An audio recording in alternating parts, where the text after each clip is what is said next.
Hi everyone, and thank you for joining. In this video, we'll look into combinations of transformations. We are given the equations of some functions, and based on the descriptions, we will have to create their equations. I started off with y equals f of x, which could be the equation of any parent function. And then we'll follow all the transformations here and create the equations based on it. And then we're going to look into how we apply these transformations to quadratic and square root functions. So let's get started. So if we have the function y equals f of x, which is the equation basically of any parent, if the function is reflected in the y-axis, it means that the x-coordinates are switching to opposite. So what that means is that the new equation formed will be y equals f of negative x. Next, if we have the equation of a function reflected over the x-axis, it means that we have a reflection of the y-coordinates. So that means that the new equation that we are forming is y equals negative f of x. So the y values are changing from whatever they are to opposite, and that's how we indicate it. Now, the equation of a function that is a horizontal expansion by a factor of 6. Remember, when the graph is horizontally expanded, it tells us that the value of k, which is a coefficient in front of x, is 1 over 6. So the new equation will be y equals f of 1 over 6 x.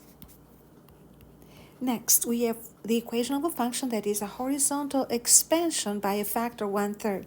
Now, remember how we said in class that a horizontal expansion by a factor of 6 can mean that it is expanded 6 times, but we can also use the terms horizontal expansion by a factor of 1/3, meaning that the coefficient k is 1 over 3. So the key word here is expansion. So that's what determines, or that's what dictates how we determine the value of k. So in this case, we are given the exact value of k. So we're going to write here y equals f of 1 over 3 x. Next, we have equation of a function that is a horizontal compression by a factor of 4. So horizontal compression by a factor of 4 means that the value of k is exactly 4. So the equation will be f of 4x. The equation of a function that is a vertical compression by a factor of 1/4. So this is a vertical compression. What that means is that we are given the coefficient a.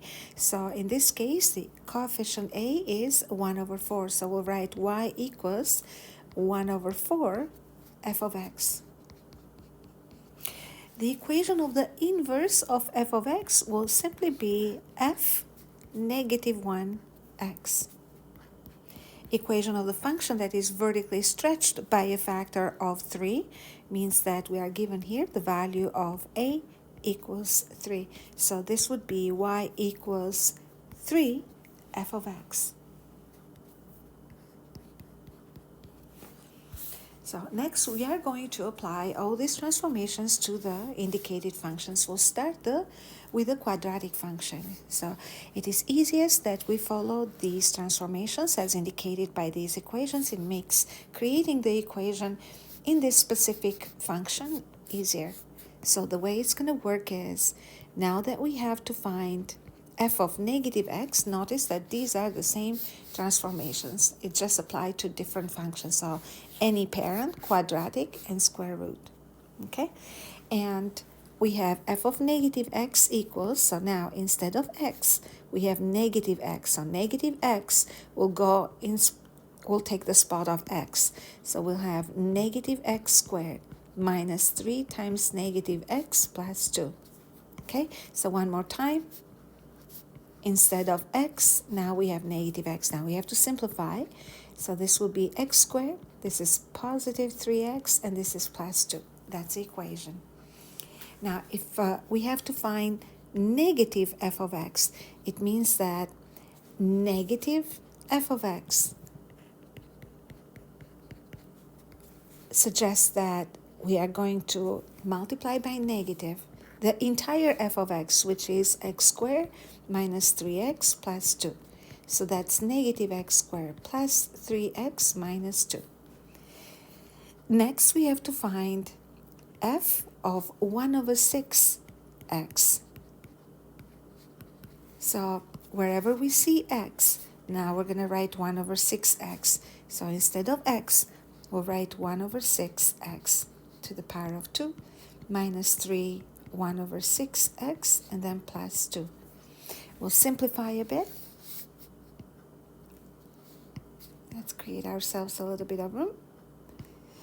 And this will turn to 1 over 36x squared plus 1/2 of x minus 1/2 of x, and then plus 2.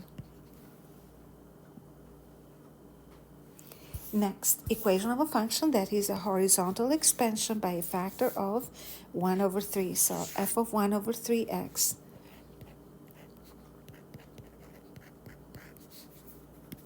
That would be equal to, again, this is our f of x. So wherever we see x, 1 over 3x will take its place. So 1 over 3x squared minus 3 times 1 over 3x, and then plus 2. So simplify, and we get 1 over 9x squared minus 1x plus 2. Remember that 3 and 3 simplifies to 1.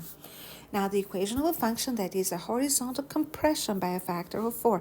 So this time we're finding f of 4x. So again, the same thing. Wherever we see x, 4x is coming in. So instead of x, we're writing 4x squared minus 3, 4x plus 2. So this will turn to 16x squared minus 12x plus 2.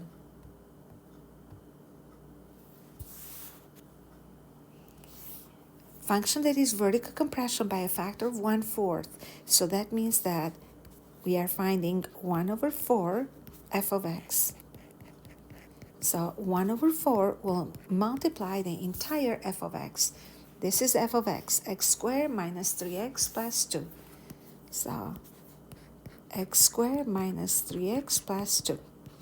So simplify, 1 over 4x squared minus 3 over 4x plus 1 over 2. Now remember, 1 over 4 times 2 will reduce this coefficient, this denominator. Now next we have the inverse. Now for the inverse, we need to do a little bit more work. So if we are given the equation f of x equals x squared minus 3x plus 2, to find the inverse, then we'll start off with y equals x squared minus 3x plus 2, just the xy notation. And now the swap, x equals y squared minus 3y plus 2. And now we're going to solve for y squared minus 3y. Now in order to solve for y, we're going to complete the square. So this will make y squared minus 3y, take half of 3, which is 1.5, bring it to the power of 2. 1.5 to the power of 2 is 2.25. So add 2.25 and subtract 2.25. So x minus 2 equals y minus 1.5 squared, and then minus 2.25. Now next we are going to continue isolating y. So x minus 2 plus 2.25 equals y minus 1.5 squared. So x plus 0.25 equals y minus 1.5 squared. So now we can square root both sides of the equation to get y outside of the power of 2. So the power and the square root simplify, and don't forget plus or minus.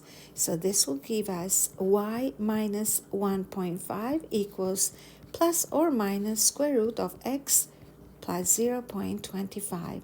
Remember, coefficients must always be in exact form. So y equals plus or minus root of x plus 0.25, and then plus 1.5. Now remember that plus 1.5 is outside the root. So this will form f negative 1x as plus or minus square root of x plus 0.25 and then plus 1.5. So this is how you form f negative 1x in this quadratic function. Now the equation of a function that is vertically stretched by a factor of 3 means that we are creating 3 f of x. Oops, it's not working. 1 second. So 3 f of x means that we're multiplying by 3 the entire f of x, which is x squared minus 3x plus 2. So that has to stay in brackets. So this would be 3x squared minus 9x plus 6. So in the same way, you can apply the transformations to the square root function. So follow for the next video in order to look at the answers. Bye for now.